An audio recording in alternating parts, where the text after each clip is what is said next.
Well, good morning. So I get to talk to you about something this morning that I feel quite convicted about, to be quite honest with you. I've been in church for several years, and the only thing I can tell you is that every time you talk about leaders, every time you talk about leadership in a church, it brings me to one thing, and that's what are you currently doing to lead your life? Now, we can get up here and talk about this all we want to, and I can read scripture, and I'm going to give you a whole lot to look at, but I want you to think about it in one way. I want you to think about it like, what's God doing in your life? What are you relying on Him for? How come those things in your life, God's not the first thought instead of the last thought? So as we come this morning to talk about leadership, we've had 2 weeks worth of people talking about how you tie that in as an individual, how you use that in the workplace, how that is developed and managed in church. And I want to challenge you in a way that maybe you've not been challenged before. First of all, the world sees leadership in a different way. And if you don't believe that, go take a job for somebody else. Go work for somebody that you don't know and try to earn a paycheck. Because as soon as you do that, their values are now yours. Now, let me say that differently. Now their goals are now yours. You may not have the same value system. I hope you don't. Well, in most cases, I hope you don't. But I will tell you this. If you've ever had one good leader, you'll remember it. Because you'll never have another one again, more than likely. Not that there's not more than one good leader in the world. That's not what I'm saying. I'm saying some leaders you just connect with, and some you just don't. At the end of the day, should it not be church/world leadership instead of world/church? So let me start out by saying Christianity is not a spectator sport. If you want to buy a ticket, go watch a ball game tomorrow night, fine. Go do it. Enjoy. Get some popcorn and a Mountain Dew. That's my favorite. Okay, I get to yell a little bit. You get to have a little fun. However, Christianity is not one you can do that to. You know, I watch a lot of movies, and they always say, look, if you can't seem to follow the rules, if you can't run the play the right way, why don't you go get a ticket and sit there? Because that's what spectators do. We're doers. We play ball, right? And I know if you guys have played any kind of organized sport, that's what it is. For all of you, for you in the world that, or in the audience that don't play organized sport, I'm going to pick on my wife. I don't usually do this very often, but I'm going to. So my wife is a very non-competitive person. If you want to strap on something and go play a ball game, put something in the air, try to shoot something, score something, anything, I promise you my wife is not the one you want to call. However, on every other item, you want to call it. She'll be the first one to give you advice and the first one to join in with you. I promise. And if any of you ever had bread made by, I'm impromptu at this point, any of you ever had bread made by my wife or my daughters, it tastes great. Absolutely tastes great. Go eat bread from somewhere else after you had it for 30 years. It just don't taste right. So not only does she lead, not only does she instruct, not only does she encourage and add the right ingredients, more than likely she's going to be right there with you. I'm super blessed to have her. So Christianity is something you get involved in. You put your hands in just like you do when you're making bread. The other thing is that as we start going through church leadership, as we develop as church leaders, I'm going to pick on myself here just for a little bit. The best thing that I can do is look at all the other leaders. I don't care if you're 5 years old or 50 years old. I don't care whether you're a boy or girl. I don't care if you teach Sunday school or don't teach Sunday school. You got something that I can learn. And the older I get, the more I learn. I need to learn more. Now, I have all kinds of, degrees and all that good stuff, and I can tell you a lot of stuff, and it don't matter, because this one thing I know about leadership. Nobody cares what you know until they know how much you care. Bottom line, church leadership is no different. So in the pursuit of going toward those goals, I just want to ask myself, and I'm going to ask you, what's important to you? You can look in the rearview mirror all you want to. You can drive down the road and look at both sides, out of the car. At the end of the day, what's in front of you is what matters. Everything else in the rearview mirror, it's in the past. Now, some of us have a hard time letting go of that. But if you have a goal and you're doing the best you can do on a daily basis, it's not just a goal, it's you, isn't it? Do the best you can do, leave it all on the table, so to speak, and look forward, because that's why God gave you 2 eyes in front of your head, not in back. Secondly, evaluate the past. I didn't say dwell on it. I didn't say, make this huge laundry list of things that went wrong. Evaluate it. And what I always call, so the guys that work for me at the plant, I apologize. You're going to hear a lot of the same stuff, so forgive me. Evaluate where you're at and course correct. A goal is just a goal. A plan is just plan action items to get you where you want to be at the end of the day. If you don't have actionable items that you get to today, tomorrow, and next Tuesday, I promise you, you're just on a walk. Look to the future. Sometimes we have planning horizons. Sometimes our horizons are a year. Sometimes they're 5 years. So I got a funny story to tell you. Most of you know who Lou Holtz is. If you don't, I'm going to educate you real quick. Notre Dame football coach. Most people know that. Most people even tell you that he's probably one of the most, best football coaches that ever played the game. He said the number one problem he had with life is this. He won or was in a national contention for a national title 11 years in a row. Never been done before, never been done since. If you don't believe me, just look it up.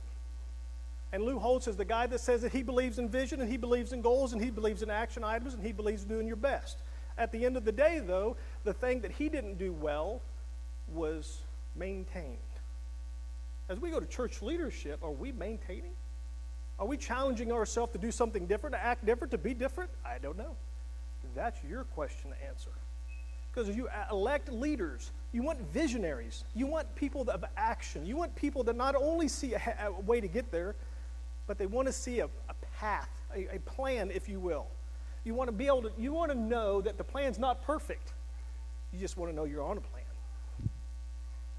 Last thing is that you got to show what you know, and then you've got to move forward. The water wasn't parted until he put his foot in the water, and neither will yours. As a church, as an organization, and I've worked for a lot of organizations, and I can tell you leaders come and go. I promise you they come and go. But if they have a direction, the direction builds energy, and as I tell my guys at work all the time, continuous improvement or improving the process is contagious. It develops its own wind, kind of like a fire. So I'm asking you in your Christian walk, you got a fire burning? Where you at? Goals are great, church is great, Sunday school is great. You walk out the door, you got a plan? Probably not. So here's a couple of key things that I like to say. I think actually John reminded me of this morning as I was getting a donut. Keep it simple. Keep it simple. Now, I'm a black belt, a stats guy, so I can tell you a lot of things, but I can tell you that if you throw stats up in front of somebody, you just lost them. You put a chart of any kind in front of people, and I promise you just donated all the time you're going to spend or all the breath you just wasted talking to them. They don't get it. Most people don't get it. If you're one of those people in the room that likes the charts, then I apologize, but you're in a rare breed. Keep it simple. And the KISS method is keep it simple statistically. I use it for me, and I tell myself to keep it simple, stupid. So I'm not a real bright man. But I will tell you one thing. I did have one boss that I really wanted. I didn't really like to talk about him, but I'm going to talk about him because I think it applies to our Christian life. And that is, his name was Doug Pearson. He's a big old tall dude, about 6'5", 6'6", real girthy kind of voice. I was about 27 years old. And he's the one that challenged me to get my master's, challenged me to get my private pilot, challenged me on all this other stuff, right? But the thing that he always would tell me when I use it, I probably use it Friday at work. It doesn't surprise me that we mess up at work. It doesn't surprise me that I shoot ourselves in the foot. What surprises me is how fast we reload. And that's a fact. Now, my guys at work, because they have to work for me, they say, I used that analogy sometime last week, and somebody smarted off. He's in the back of the room, by the way. Somebody smarted off and said, yeah, we don't have a shotgun. We reload. We have a semi-automatic weapon pointed straight down. That's the current job. So models. There are a lot of leadership models out there. I challenge all of you, even the kids in the room, pull up a leadership model anywhere. And I promise you something, there's one key element none of that mentions, and that's you. Because your core values are who you are. If you walk into a room, they ought to know, I'm not going to stand for that. I'm not going to listen to that. If you got something to say with 4 letters, go ahead and take it out the back door. I mean, you can say it all you want, but that don't mean I got to replicate that. I don't have to say that. I don't have to act like that. Kids in school, okay, here's another thing, sidebar. If you think the job working for somebody else is any different than a glamorized high school, you are mistaken. I promise you, I had like 90 people working for me, and I promise you, it's high school all over again. Not fun. So the models I want to say is there's two main models. If you look at leadership online, they are from what they call the top down or the bottom up. And you take it however you want it. They're two triangles. When you put themselves together, though, however, it's all around two different things. Those two different things are inputs or outputs. Now, when you get done with inputs and outputs, and you start asking yourself the question on church leadership, we're talking church leadership. We're not talking about business models. We're talking about how to have people come to Christ on a very voluntary basis. At work, you get to go there because you get a paycheck. Everybody else comes to church because they want to. That's the difference. So the Christ is at the center. If Christ is at the center, I promise you, any meeting you go to or any business you have, whether you're self-employed or whether you work at the school, work by yourself. Your morals, your character is who you are. Business models, you just plug into that. And I promise if you do plug into that, I can almost guarantee you no success. Because that's not how the world is. We're to be of the world, in the world, not of the world, which I promise you, which means you're going to be in a different way. So I looked it up just out of kicks and giggles. There's 360 current leadership models listed on the internet. Not one of them is the Bible. Now, the funny thing about that is as you scroll, you get a lot of Christ structure in them. You get the 12 disciples, you get all that leadership model, you get a lot of that in there. And I'll be honest with you, as you look at those things, there's core values: trust, development, goals. All those things are all in every one of those models, every one. You look up there. There are circles, there are arrows, there are triangles, there are Christmas trees, you name it. It's there. But today, I want to take all of that thought that I've now said, and I want to put it in these three categories. We're going to talk about leaders, we're going to talk about deacons, and we're going to talk about elders. In 1 Timothy chapter 2, verse 2, it says, "Pray for all things, pray for all leaders," which included Nero at the time. And for you who don't know, he liked to light up a couple of Christians, for lights.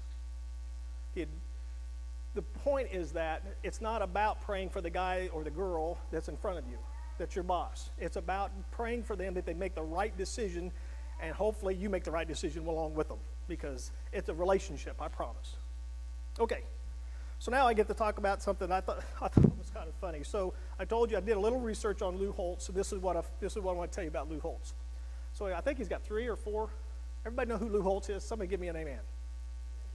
Wow. Anybody know Lou Holtz? We got 4 people in the building that know Lou Holtz.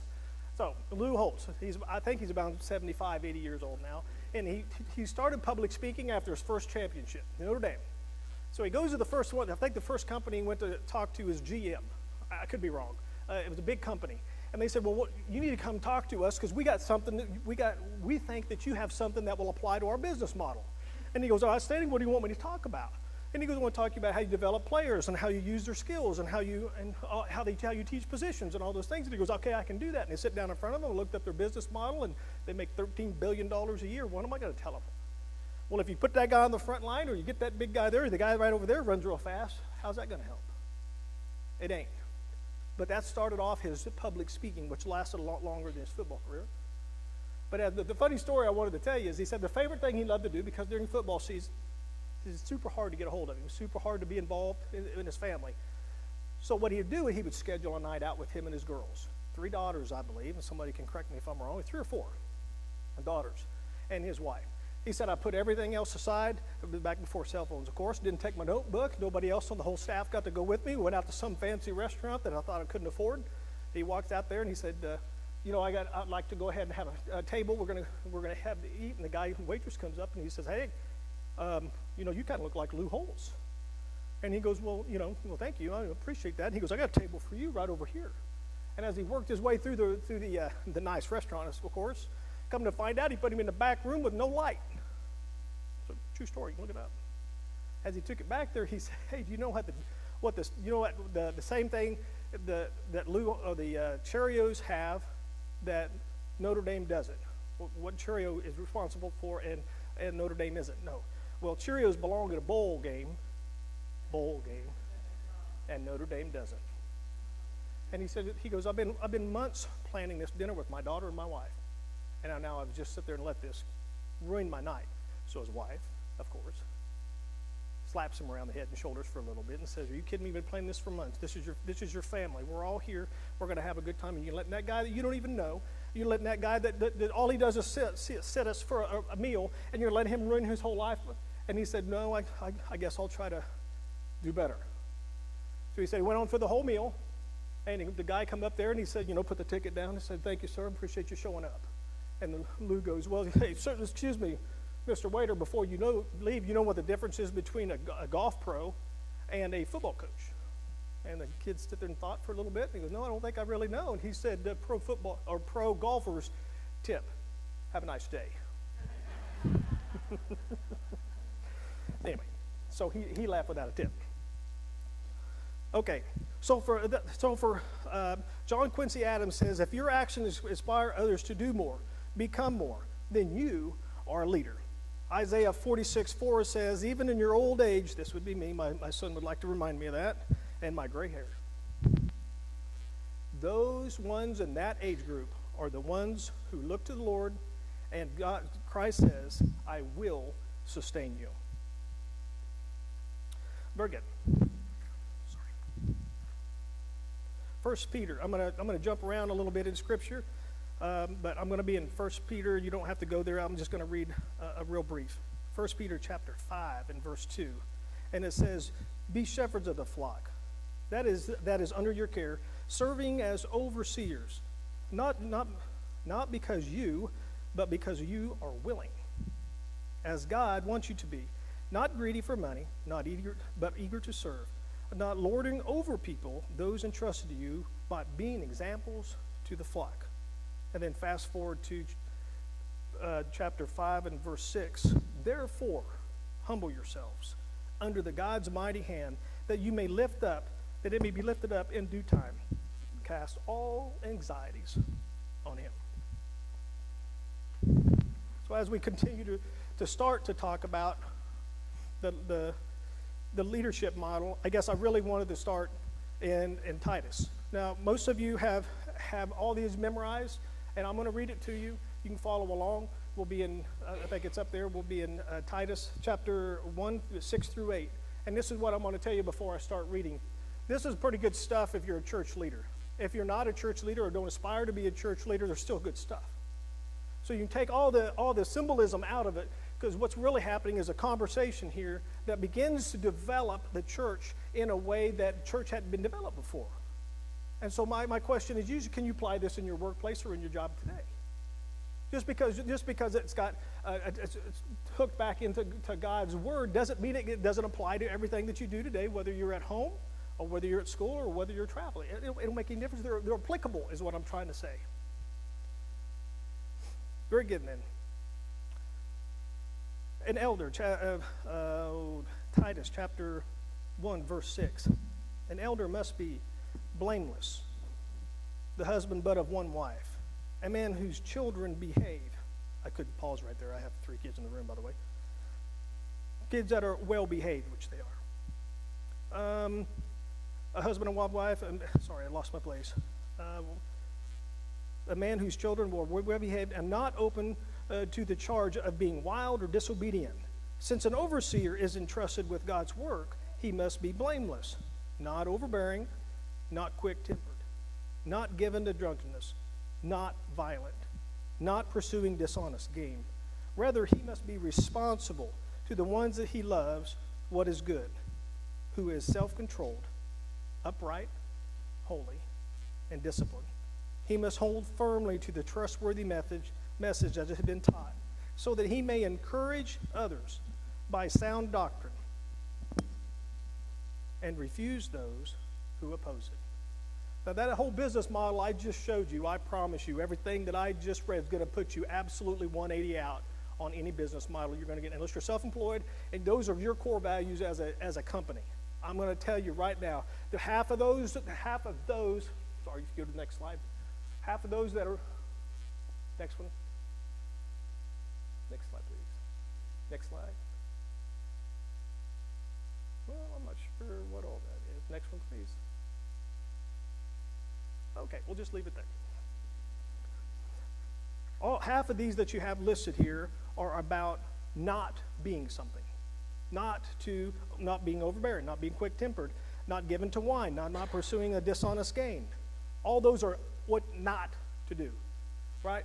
So no matter what you get, I'm sorry the slides aren't matching up with me right now, but no matter what you do, as an elder, you're supposed to be above reproach. Those things that we just talked about, those are supposed to be your core values. You put those into any business model you want to. Now that doesn't mean you get to go just stick closely to this. It also says that you're supposed to be well-tempered and well-managed. That doesn't mean that when things are going good that you do well.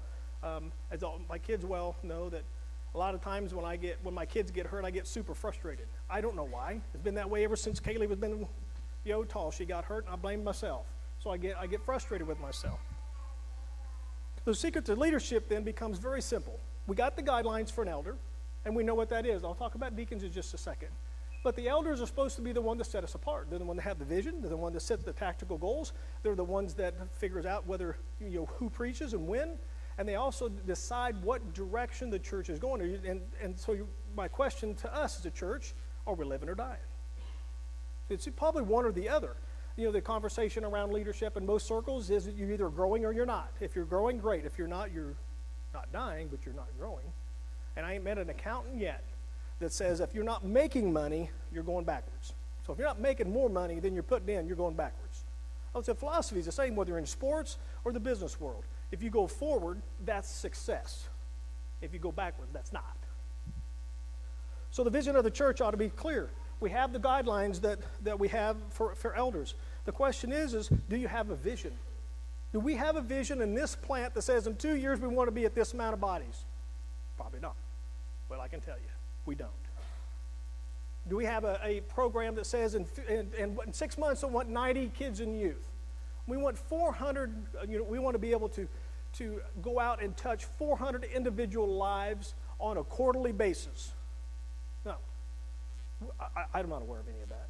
That doesn't make us a bad church. I'm just saying that vision is something you plan for. It's something you've got to be on purpose about. You just can't walk up one day and say, hi, I want to be an astronaut, and the next day go on an airplane. It don't work like that. And neither does vision of the church. So do you have a plan? Do you have a vision? So the difference between a plan and vision, my wife and I can have a conversation about this. The difference between a vision and a plan. Vision is where you want to go. A plan is how you going to get there. Now, I know there's some pilots in the room, myself included, and I'm going to pick on myself because I'm a bad pilot, which means I don't fly very much. But I will tell you one thing. If you're going to set out a flight plan, I promise you got to know your destination. If you don't, well, you don't know how much fuel, you don't know which payload is, you don't know how many passengers you're going to have, you don't know none of that stuff. Oh, and let's forget when's aloft, which is one of my favorite conversations. When's aloft is something sometimes you plan for, sometimes you don't. But when you call the weather station and they say, hey, it's nice and smooth down here on Earth, but you get 35,000, I promise you got a headwind or a tailwind. Got a plan for that, right? If you guys ever get on a big airplane, heavy airplane, and you start flying anywhere, all you assume there's a couple of things. One, the pilot's good, and two, he's going to get me there, or she's going to get me there. Right? That's a vision. I want to go to wherever. And the plan is we got to get to the airport, we got to get on the airplane, we got to get off the airplane.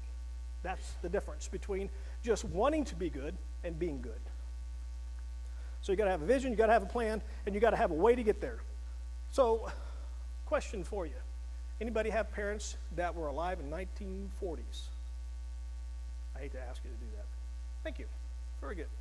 Do you know that they say that the difference between the 1940s leadership and today's leadership is one thing and one thing only: respect.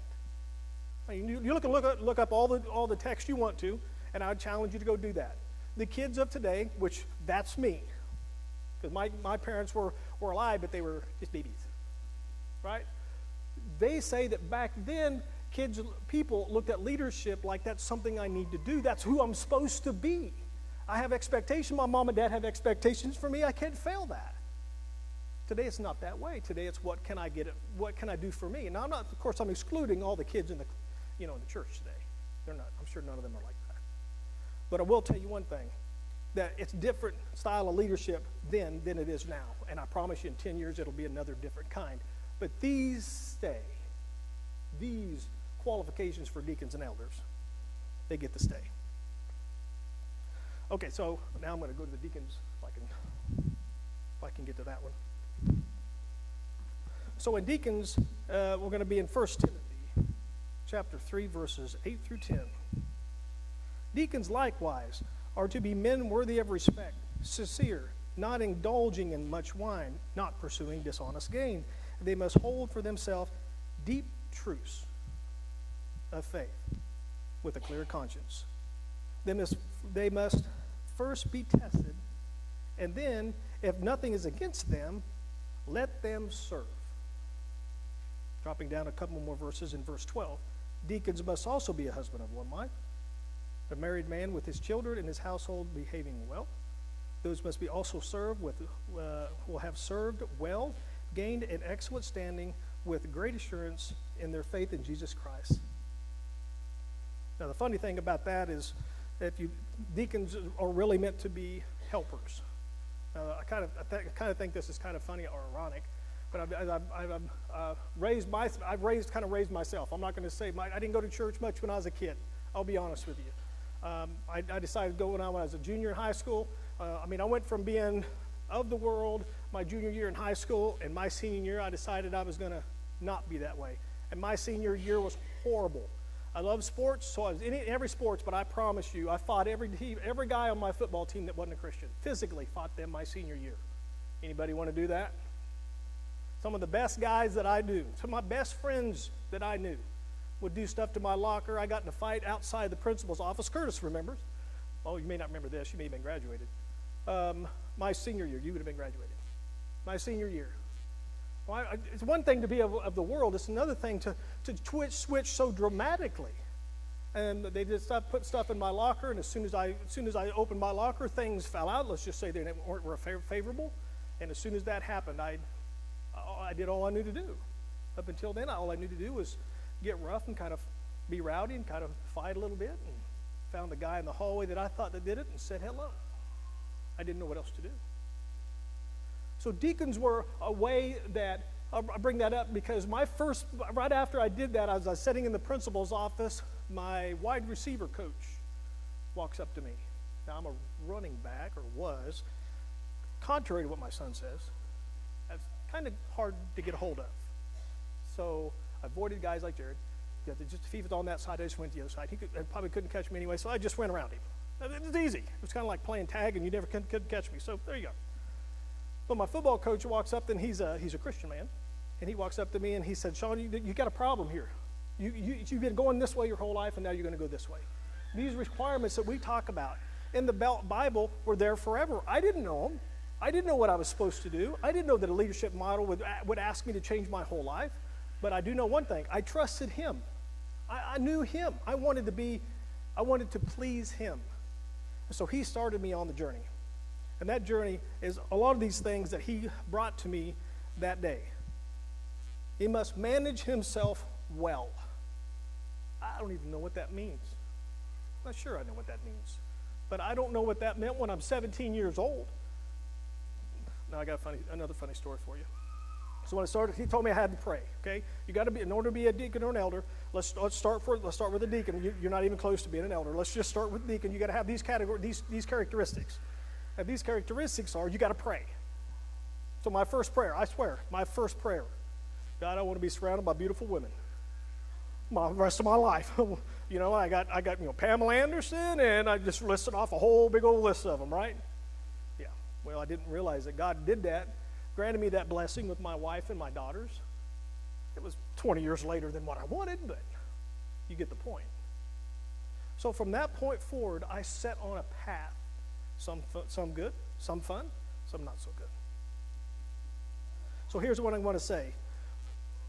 In order to be a deacon, you need to be dignified, not double-minded, not addicted to wine, not greedy or dishonest. This one is hard for me. Blameless. God said, the Bible says God judges you on intentions of your heart, not of your intentions, not of what you actually do. And I've had some not so good thoughts. So I really don't want him to do that. But since he sent Christ for my sins, I'm already cleaned anyway. This happened long before me. Christ died for your sins back then and the sins of those people and all those in front of us. You don't have to do that. You got to do this. I don't care if you're a deacon or an elder, man or woman, don't make any difference. These traits apply to you. You're supposed to be a godly husband and a godly wife. Okay. Sorry, one last little deal here. So let's talk about those leaders. So there's I'm going to just read off a couple. I got a whole list of them here, and I'm sorry I can't get it's under the leaders PowerPoint. Leaders. Noah was a leader. Abraham, Joseph, Moses, Joshua, David, Isaiah. The list goes on and on. I think there's about 15 of them up there. Of those leaders, I circled 3 or 4. Those leaders this is what they were known for. Noah was known as a guy that did the right thing even when he's alone. Moses was a leader because he stuck up for other people. Isaiah was a leader because he rose to the occasion. And Peter was a leader because he recovered from failure. But that's me. Those are all me. I just wanted to read that because when you look at leaders, I haven't met a perfect one yet. I've met some good ones, but I haven't met a perfect one yet. But I do know we have a good example in Jesus. Whatever he says to do, if we do, he will give us not only a perfect path or a path that we can follow, but he will also give you peace that all the other leadership models seem to miss. So a couple last things before I kind of button this whole thing up. In leadership, let me just say that whether it's a secular or whether it's in church, there's like I put them in 3 different rules. So rule number 1 is you got to do the right thing. And what I'm saying about doing the right thing, you guys all know what that is. Whether you're a man, an older person, or a young kid, you all know what the right thing is. I teach Sunday school, and I'm telling you, your kids know. Now, what you get told and how they play you, I can't help you with that. My kids still do that to me sometimes, I feel like. But you got to do the right thing. There's never a bad time to do the right thing. Now, I know that's easy to say, but that's kind of hard to do. Don't be bitter. Be positive. Have fun with life. I mean, life's full of problems, right? Now, I'm the one, my family knows that too. I'm the one that can dwell on things and kind of get hung up a little bit. But I think we need to be about having more fun. I wish I was that way. Jeremiah works really hard to help me with that, by the way. You know, the thing about having problems is 90% of the if you would tell everybody about your problems, 90% of the people you're going to tell don't care. And the other 10% are probably glad you got them. So if you ain't real careful, you're going to get exactly what you ask for. Rule number 2, do everything to the best of your ability. Whether you're reading scriptures up here or whether you're back in the back room changing diapers, it don't matter. Do it to the best of your ability. And you only know that. All of you, Trish and I talk about this all the time with the kids today. Not you, of course, none of you. The kids today, they all know what to do. The question is will they do it? And if their buddies are sitting right over here not doing the right thing, well, we'll just not do that today. And trust me, from being a junior and having my life turned upside down like I did when I was a junior, I promise you, it's not easy. But I do know that if you have that in mind, and if you go to the Word, there is hope. And remember that when you do the best you can, even though sometimes you do the best you can, you're going to fail. Some of the best things that I've done in life, I thought I succeeded at, and I failed. Now I got to give one last little funny example. My wife and I, before I got taught all about corporate goals and all that, and before she started teaching, I know there was life before Trish was teaching, by the way. But one of the things we decided we were going to do is going to sit down and write down our goals. And I think we still have that. Do we still have that at home? I think we still have it written on the back of a piece of paper. We wanted to know, when we were 30 years old, what do we want? We want X amount of acres, X amount of property, X amount of vehicles, X amount of kids, X amount of health, all of it. And when we obtained that, we were about that, but we didn't just, that's, goals in spite of everything else. And when we got that, she goes, well, when are we going to course correct that? I don't know. So we course corrected it. And now we're on another journey. It's the same goal, same process, but it's different. So goal setting becomes important.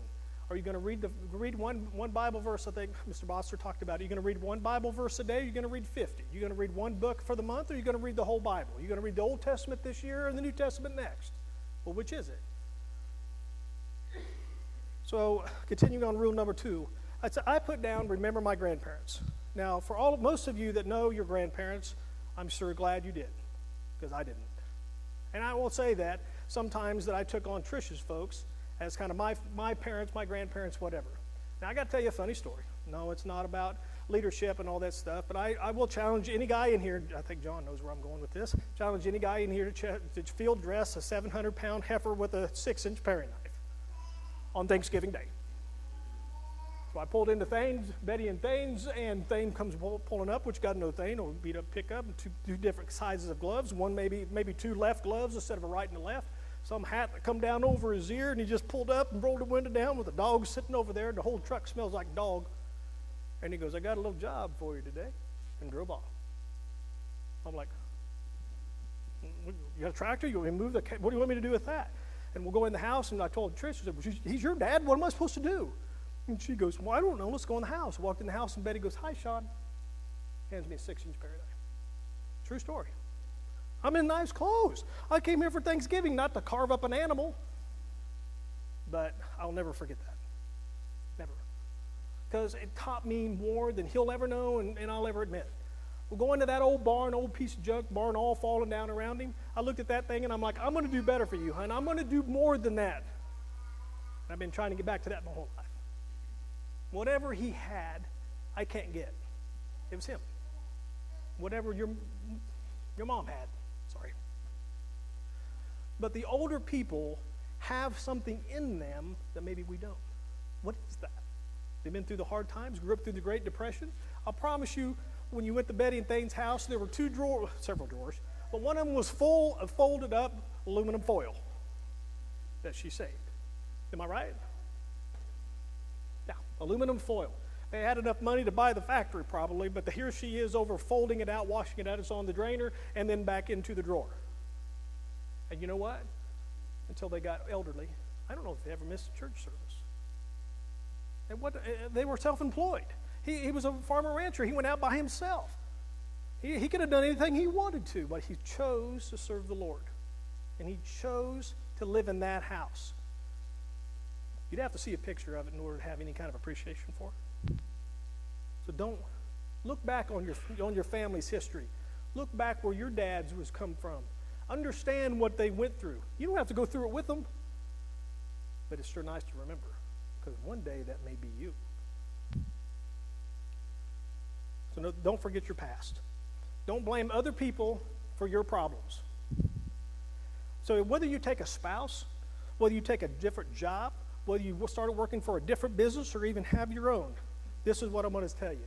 You're still part of something. You're still involved in something. You still have to have dignity. You still have to have these characteristics that we've talked about. Still have to have all of those. Those should form your opinion of other people and the situations you're in. That doesn't mean you have to be rude about it.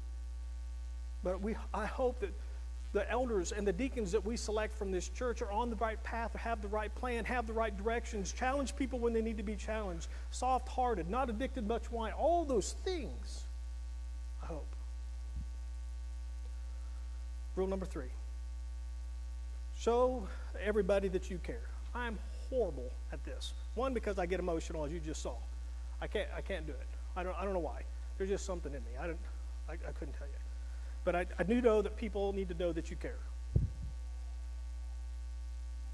Whether you have a best friend, a buddy, or a helper, you just need to be able to trust somebody.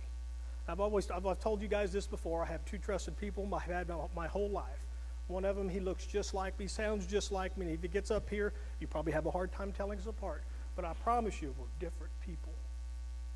And nobody knows that more than her. I will tell you, if you want to know a funny story about college, yeah, me and Dawn, come talk to me. I'll give you the details later. But you got to have somebody you can confide in. You got to have somebody that challenges you, somebody that holds you accountable, somebody that puts your feet to the fire and says, what are you doing today? What are you doing today? Get that done today. Because if you don't, tomorrow comes and goes. Next week comes and goes. Where's our church at? We wanted to build a big auditorium out there. Where's that at? We want all these special things out here for all the kids and all the, where's that at? Do you guys know? Well, we know. Plan. You need a plan. You got to trust in the plan, and you got to be about executing the plan. Be committed to reading, memorization, and helping others. Help people that come to Christ, and do everything in love and in trust. Okay, so as we close today, then, like the praise band, if they wanted to come forward, I have a couple of last comments. In Titus 2, verses 11 and 12, for grace of God that brings salvation has appeared to all men. It teaches us to say no to the ungodliness, to the worldliness and worldly passions, and to be self-controlled, upright, and live godly lives, even in the current age. Now, the funny thing about that, they don't really timestamp on Scripture. I mean, they're obviously timestamped when they wrote it down and they started printing it. I'm saying that those words still apply today. Whether it won't make any difference whether you're talking church leadership or whether you're talking leadership in your place of business. It doesn't make any difference. It's the same yesterday, today, and tomorrow.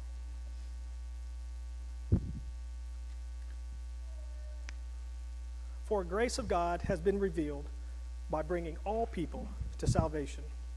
You know, leadership is not a spectator sport. I think I mentioned that earlier. Leadership is something you can read in the Bible and you get clear instructions, and don't put feet to the faith. So I want to challenge you all today as we close. It's one thing to get up here and talk about it. It's another thing to live it in your job or on your day-to-day basis. It's something totally different to put your feet in the water before the water parted. The other thing I'd like to tell you is that we have several examples in the Bible to teach us how to live. Are you using them? I mean, honest with you, if you need something to repair something at home and you don't know how to do it, it used to be you had a manual you go pulled up. Now you just pull up the internet. So, if you have spiritual problems, do you search a spiritual solution? So that we come to look at deacons and elders today. Nobody's perfect. Well, there's one perfect guy. The rest of us not so much. Matter of fact, the rest of us are really short. But I wanted to challenge you guys in a way that makes you think of leadership in a different way. We all have to deal with it, but I wanted to put it out in front of you that says that God has an instruction manual right here. And if Mike was here, he'd be telling you the same thing. This is your instruction manual. So if you have a decision to make, please come and stand as we sing our closing hymn.